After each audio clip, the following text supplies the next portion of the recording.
A very good evening to you, and thank you for tuning into the program Transforming Agriculture in Nigeria. And I promise something good will be coming your way in the course of this episode. Tonight, we shall focus on cost-effective and climate-smart agriculture as a major part of a training organized for women farmers with emphasis on how to make organic fertilizer and pesticides for a better yield and a healthier food production in the face of climate change. But before then, we have news from the diary of the Federal Ministry of Agriculture and Food Security. I am your host, Gabriel Ojile. Keep watching.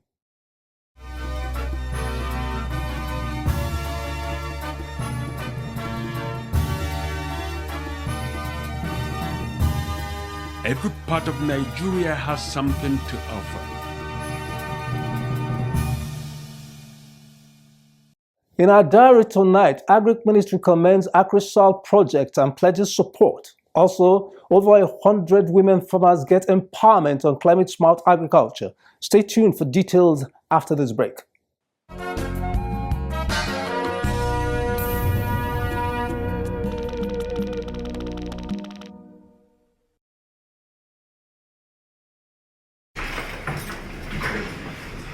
The Permanent Secretary, Federal Ministry of Agriculture and Food Security, Marcus Olaniyi Gumbiyi, has applauded the Agro-Climate Resilience in Semi-Arid Landscape AgriSal project, which is targeted to reclaim 1 million hectares of degraded land in the 19 northern states and the FCT.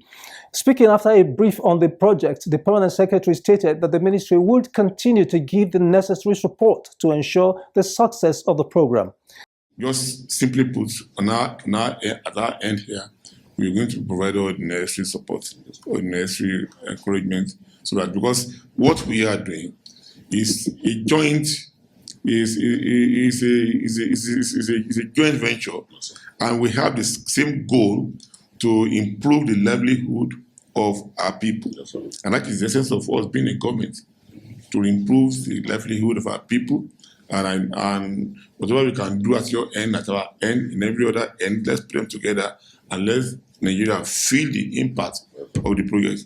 Speaking earlier, the National Coordinator of Agri-Climate Resilience in Semi-Arid Landscape Project, Abdulhamid Umar, stated that the Ministry of Water and Sanitation, the Ministry of Environment and the Ministry of Agriculture, as well as the Food and Agriculture Organization and IITA have played significant roles in the success of the program and advised that the momentum should be maintained to ensure the complete implementation of the project.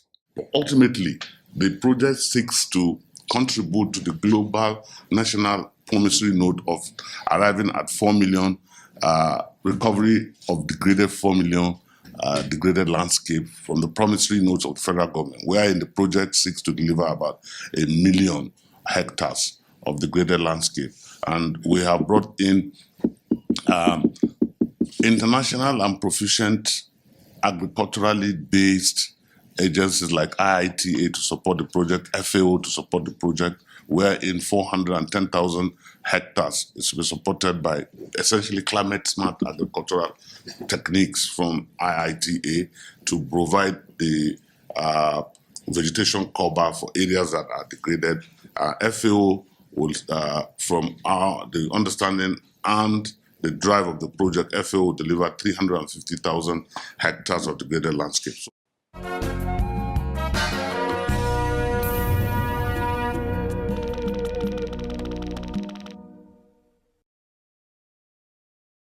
It is the most insufficient form of control. In an effort to build the resilience of women farmers in Nigeria, the International Center for Environmental Health, in partnership with the Rose of Sharon Foundation, the African Women's Development Fund, in collaboration with the Federal Ministry of Agriculture and Food Security, has trained over 100 women farmers in Abuja and environs on climate-smart agriculture, empowering them with agricultural facilities.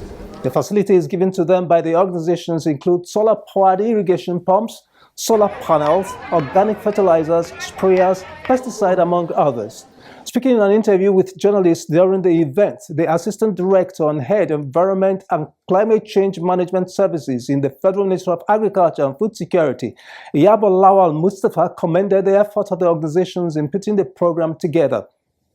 She added that the training and empowerment of the women farmers would increase their productivity and enhance food security in Nigeria amidst climate change. The organic manure will be able to help them retain their soil. As they are planting, they will still continuously use that same land to plant because the organic manure will help to boost the productivity of that soil. So it's going to generally it's going to help to increase their resilience, and in doing that, you find that their livelihood too is enhanced. They'll be able to have more money. The assistant director therefore urged the women farmers to downscale the training they have received to other farmers in their respective communities. Those farmers that have attended this program who are women, they are very, very lucky because it's in the midst of so many women that these ones were selected. So they are one of the lucky ones. So it will be good for them to go back to their environment and teach those other farmers, not necessarily women alone. They should teach the whole community on how to use climate-smart agricultural practices. Also speaking in a separate interview, the Abuja coordinator of the small-scale women farmers organization in Nigeria, Comfort Sunday, appreciated the organization for the training, which she described as impactful. Have given us a sprayer, fertilizer, organic fertilizer, and hand planter with some seedling. All these things will help us, and they come at the right time.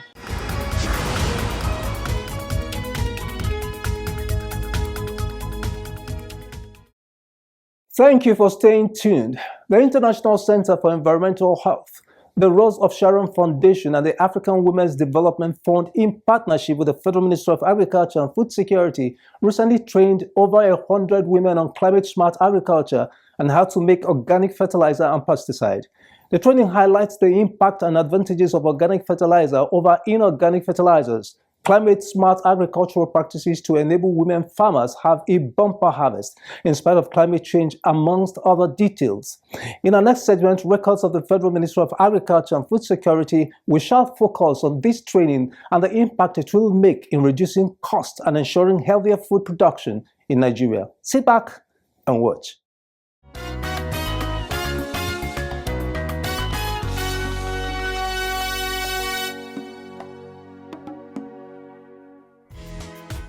Agricultural lands contain essential nutrients such as nitrogen, phosphorus, potassium, calcium, magnesium, among others, which allow the growth and development of crops. The higher the percentage of these nutrients in the soil, the better the yield of crops planted on such land. Several factors can, however, lead to absence or deficiency of these essential nutrients in the soil, hence the use of fertilizers. There are different types of fertilizers, such as synthetic fertilizers, which are fertilizers made from chemical compound, and organic fertilizers made from animal waste, compost, and other natural sources. Synthetic fertilizers provide quick results on crops, but it has some drawbacks on the environment such as pollution, land degradation, high cost, among others. On the other hand, organic fertilizers, which is derived from natural sources, cost less and promote sustainable agricultural practices. Given the advantages of organic fertilizers to reduce the cost of producing of food and maintain soil fertility as well as the environment in a sustainable manner, the International Center for Environmental Health, in partnership with Rose of Sharon Foundation, the African Women's Development Fund, in collaboration with the Federal Ministry of Agriculture and Food Security, organized a 2-day training for women farmers running from the 3rd to 4th of April 2025. The women farmers were trained on climate-smart agriculture and agroecology practices, local cost-effective ways to improve soil quality, production of organic compost and pesticide, improving farming business and income, among others. Speaking during the training, Assistant Director and Head, Environment and Climate Change Management Services in the Federal Ministry of Agriculture and Food Security, explained that climate-smart agriculture ensures good harvest regardless of climate change. This, she said, is achievable through planting of early maturing, high-yielding, and disease-resistant agricultural seeds, agroforestry, irrigation, and organic farming. These are also examples of climate-smart agriculture. You have drought-resistant crop varieties, There are some places where you must have time to plant. You find out that the rain stops. Those type of areas, there are some specific type of seeds variety that will be relevant or to be given to those farmers in that area. Example of it is this. So if you know that where you are, due to climate change, you just find out that after planting, after a while, you find out that the rain stops. You will need to plant the type of crop variety that once you plant it and the rain stops, that crop will be able to still survive pending the time that the rain comes back. Also speaking, the Head Inspectorate and Accreditation Department of the National Institute of Soil Science, Nafiu Adegoke, said, good agricultural practice can guarantee bumper harvest in the face of the ever-changing world, but that it requires understanding of soil type and quality, as well as adapting soil to change weather condition. You must also be able to identify sandy soil, clay soil, and loamy soil. Do you know why a lot of farmers fail when they say they want to farm? They say, I tried to buy seed. In fact, they give us a solar powered water pump. So no be say water be the problem. I get fertilizer where I don't, but still the thing don't do well. Do you know where that farmer has got it wrong? Is from the beginning, because the choice of where he choose to plant that crop, whether it is standing, whether it's low, or whether it's what, clay. One key thing that could ensure success in agriculture is to see agriculture as a business to have improved income. In this regard, the women farmers were trained to sort and grade their produce before selling, as well as processing some of their produce to add value to their agricultural produce and generate more income for themselves and families. We should try to add value so that you have more money. There's nothing wrong if you know that, okay, I produce plantain, I produce yam, this is what I produce. You can think, how do I add value to this that I will make more money, apart from the ones I sell directly to the market? As part of the training, the women farmers were taken to Mega Praises Farm at Apiawai area of Masaka in Nasarawa State, where they were taught on how to make organic compost, also known as organic fertilizer. The materials for producing organic fertilizer include sawdust or rice, husks, burned dry leaves, different kinds of animal dung, kitchen waste, earthworm, water, and shovel. This is our animal dung. And we also have the dry grasses. These are our dry grasses. The dry grasses are essential because they are the materials that will allow the aeration within the layers of our compost. And we also have the kitchen garbage. This kitchen garbage, they will serve as our green materials because all these ones are brown. If the kitchen garbage are too much, the nitrogen content of that organic fertilizer or organic manure will be too much. And there are some certain ratio that we need from the compost. That is, the ratio is 20:1. That is carbon 20 and then nitrogen 1. So that's why in our formation we need a small amount of the green materials. The first process after assembling the materials is to excavate the topsoil, and the size of the topsoil to excavate depends on the quantity of the organic compost you want to make. But after that, what is the next step? This is our first layer, that is our first material as rice husk. Then after application of rice husk, we are still going to apply another brown material. The second is also the brown material. This brown material should be anything that will allow air circulation inside this layer. Therefore, we are going to use these dried leaves.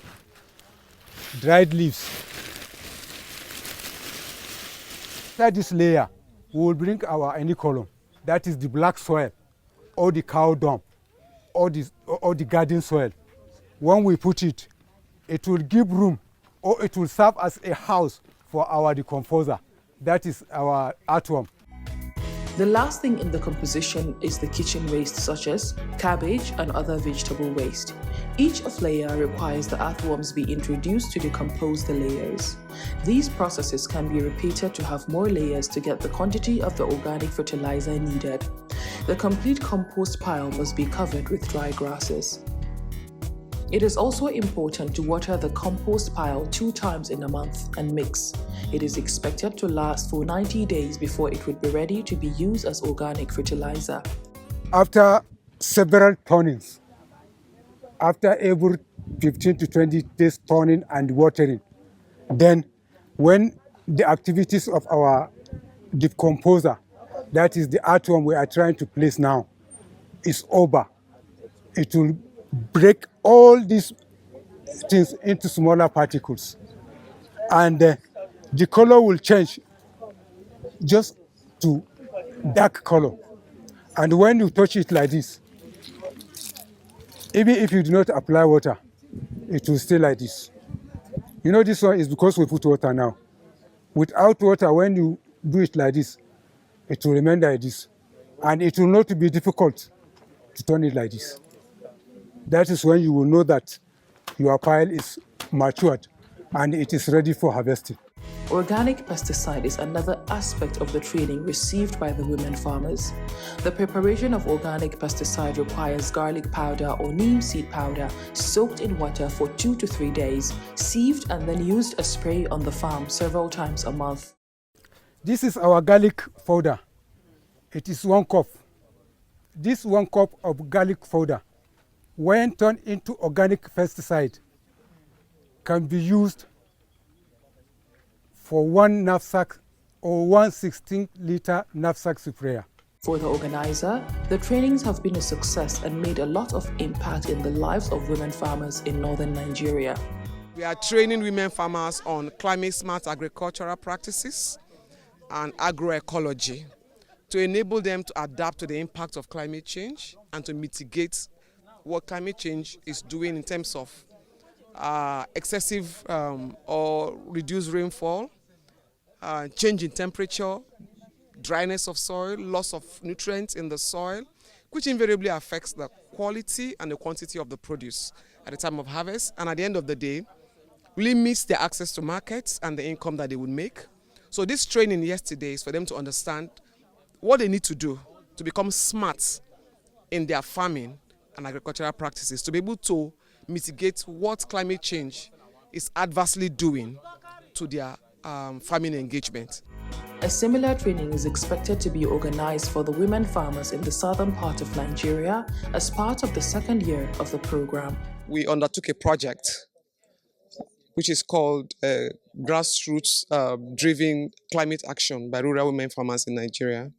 It's actually a project that is for a 2-year term.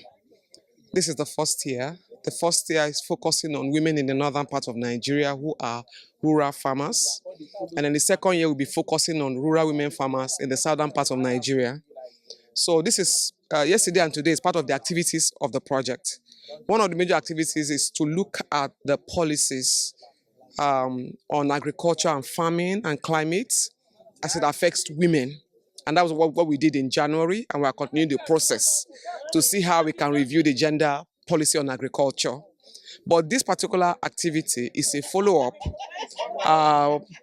We are training women farmers on climate-smart agricultural practices and agroecology to enable them to adapt to the impact of climate change and to mitigate what climate change is doing in terms of excessive or reduced rainfall, change in temperature, dryness of soil, loss of nutrients in the soil, which invariably affects the quality and the quantity of the produce at the time of harvest, and at the end of the day, limits their access to markets and the income that they would make.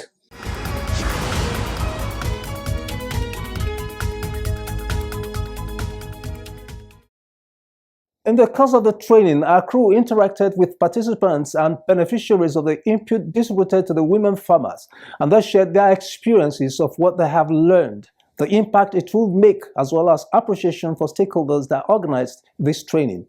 Let us hear from them in our next segment, Farmers Speak. Keep watching.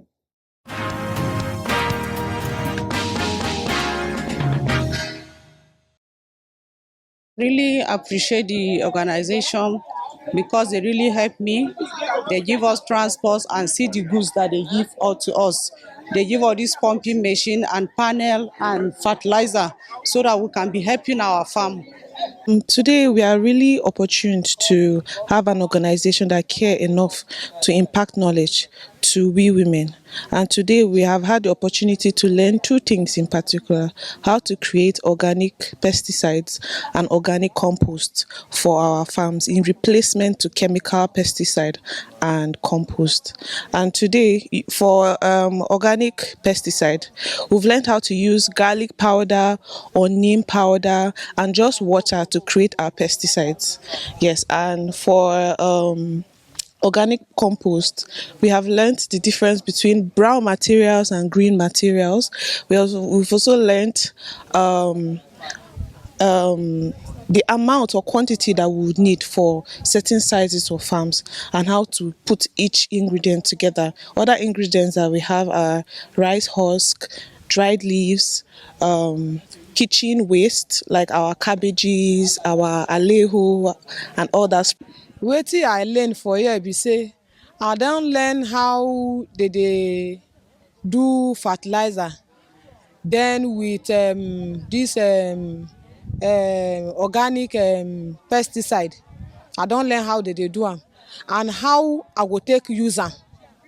How we go take use the organic fertilizer for farm, as like to spray, how we go take spray am for the farm.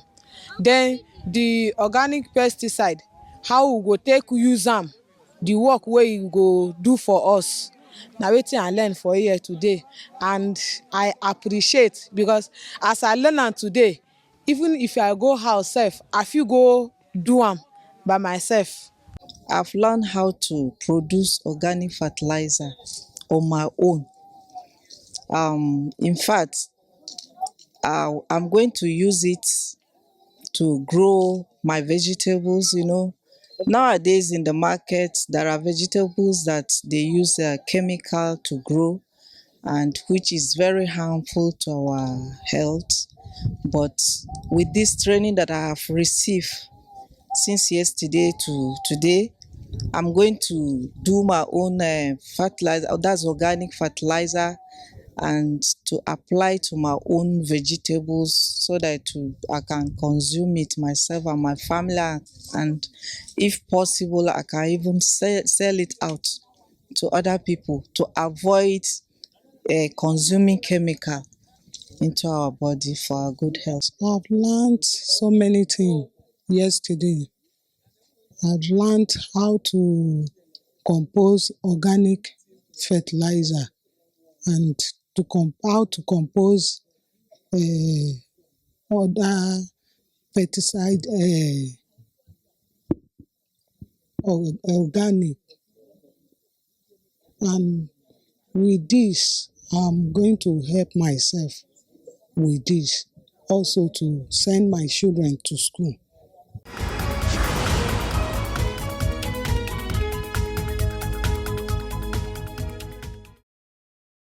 Climate-smart agriculture is the way to go, with organic fertilizers having great advantages over the synthetic. When put to practice, climate-smart agriculture has the capacity to improve the livelihoods of farmers while enhancing the nation's food system. This is where we draw the curtains tonight on the program. Keep updated with us same time, same station next week. Bye for now.